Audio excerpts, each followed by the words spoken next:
Alright guys, Quantum here bringing you some Hunted the Demon's Forge. I'm going to walk you through my Crucible world level that I created. This level I made just specifically to grind out gold really fast. I end this level with about 53,000 gold in less than 15 minutes. So it's pretty effective. I'm going to show you what I do here. Basically you want to play as the girl, so Alara, because she has the bow. You want to grab this crystal. You want to upgrade specific abilities here for both Alara and Katic. For Alara, you're going to want to upgrade the first ability there. I don't even remember what it's called, but upgrade that with all the little circles around it. You see me do that right there. And the bottom ability with the last circle. With Katic, upgrade his whirlwind thingy right there. And upgrade his primal rage for the duration. Basically, the way that I made this level is it's just a bunch of the last tier enemy, the archer with the explosive tip. So you get 312 points per kill, and the reason is because the gold that you get is upped because I put these two punishments in, which aren't actually punishments. Having the time limit doesn't affect you in any way. You actually will never run out of time. I mean, it's ridiculous. It just gives you a bunch of extra points at the end actually, so it's actually helpful. And the punishment of no cover is actually helpful because a lot of times when you sprint, you will inadvertently get into cover and it will cause you to get hit, which is really annoying. So both of those punishments are actually pros that help you or help the gold count go up whenever you kill an enemy. So basically a bunch of these they're like the dark tribe archers with the explosive tips, and you see every time I get a kill I get 312 gold, so it's a shitload of gold. And like I said, for the Goldfinger trophy for this game you gotta get 100,000, but even though that's a gold trophy, for the unlocking all the Crucible content, which is a silver trophy, it's called the Dungeon Master trophy I believe, you have to actually get like 160,000 gold, so it's more than the Goldfinger even though it's a silver trophy. So this way is just a really simple thing. You see what I'm doing here, just running around spamming the explosive tip on my crossbow because it kills these guys in 2 hits. Usually it has a pretty wide blast radius, and therefore you know, it hits more than one guy. Basically though, all you want to do is keep your mana up as high as you can. I'm just going to skip forward here because I mean I'm just going to be grinding out these kills constantly.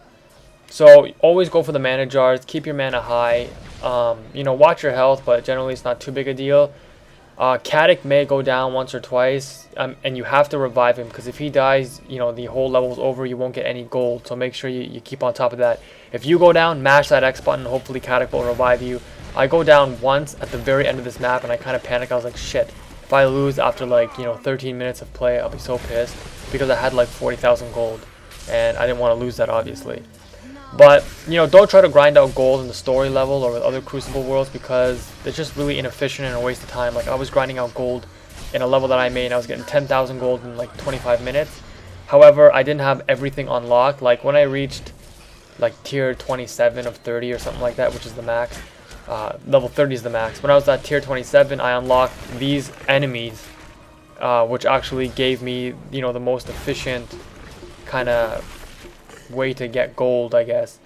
So the level I was playing earlier, it was a necessary thing for me to play, even though it was longer and less efficient, because as you level up, you unlock different things in the Crucible, and these enemies are one of the last enemies that you unlock. Even though they're considered really hard, as you can see here, I'm just making work on these guys. I get a nice quad right there. It's pretty easy stuff to just, you know, run through these enemies. So yeah, as you see the strategy, just keep using that explosive tip. Keep going for the mana. As you see there, Katic just went down. You gotta rush over to him as soon as you can. I had no more vials left, so I had to go and get a vial from him. There you just saw him throw a vial. I had to pick it up and give it to him. I had to recover my health as well. This level, the map I made it on is really small. There's no, you know, upper level, lower level. It's just one level playing field. It's really easy to kill the archers. You know, it's small, so you can maneuver quickly, you know, to wherever the archers are. It is kind of easy to get swarmed. Like as you saw there, I just got hit twice. I went down and then I got hit again when I was down. So that's one thing that's kind of cheap. But generally, you know, the level isn't too hard. And there you see me go down. I got 49,000 gold. I was like, man, if Katic goes down, I'll be so pissed. But luckily he gets up and I go to work on these guys once again.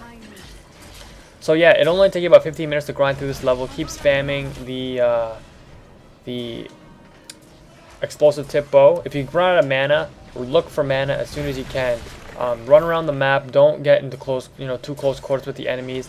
The aim assist is really important here. Like Alar's aim assist, as you see here, I'm just shooting the enemies. I'm trying to line up the best I can without zooming in, and it's hitting the enemies pretty much every time I shoot. So if Katic gives you this battle charge link, it'll kill any enemy within one hit with the explosive tip. So it's really strong.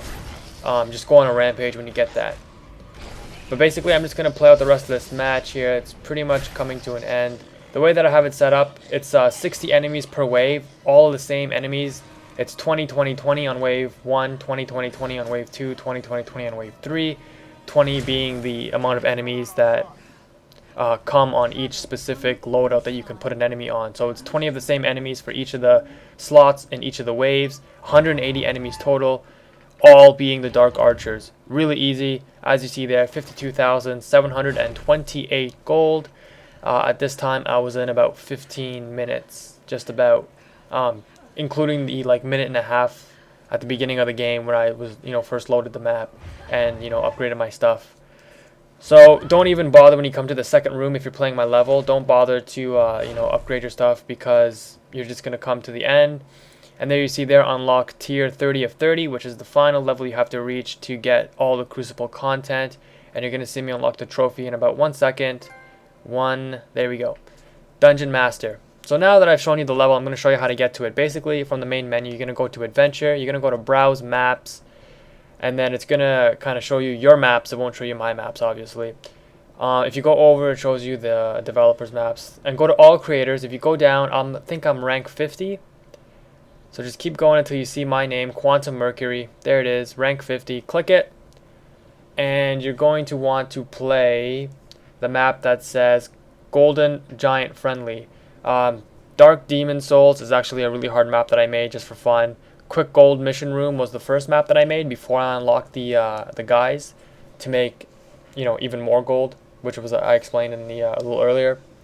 So Golden Giant Friendly, the one that you want to play, gets you 50,000 gold or 4,000 gold in less than 15 minutes. Getting you that Goldfinger trophy in 30 minutes, getting you all the Crucible content in pretty much an hour. So when you unlock all the content, you'll be able to look through it all here. I have all the enemies unlocked. I have all the bosses, large maps, small maps, loadouts, punishments, and blessings. And as you see there, I got 200,000 gold. But I think that pretty much sums up this video, guys. If you have any questions, let me know. I'm just going to show you my trophy list here for the game. But I am going to re-rent this game when somebody makes a collectible guide or whatever, because the collectibles in this game are the only thing that are a pain to get, because the game kind of acts as a third-person dungeon crawler. So there's a lot of missable areas, a lot of puzzles you have to kind of solve. It's really, the graphics are not the greatest. They're actually pretty bad, but the gameplay and the story and all that stuff is really good. So I would recommend this game. But it's really easy to miss switches and stuff on the floor because the graphics are so bad. But nonetheless, guys, that's this video. Hopefully it's helpful. That's it for now.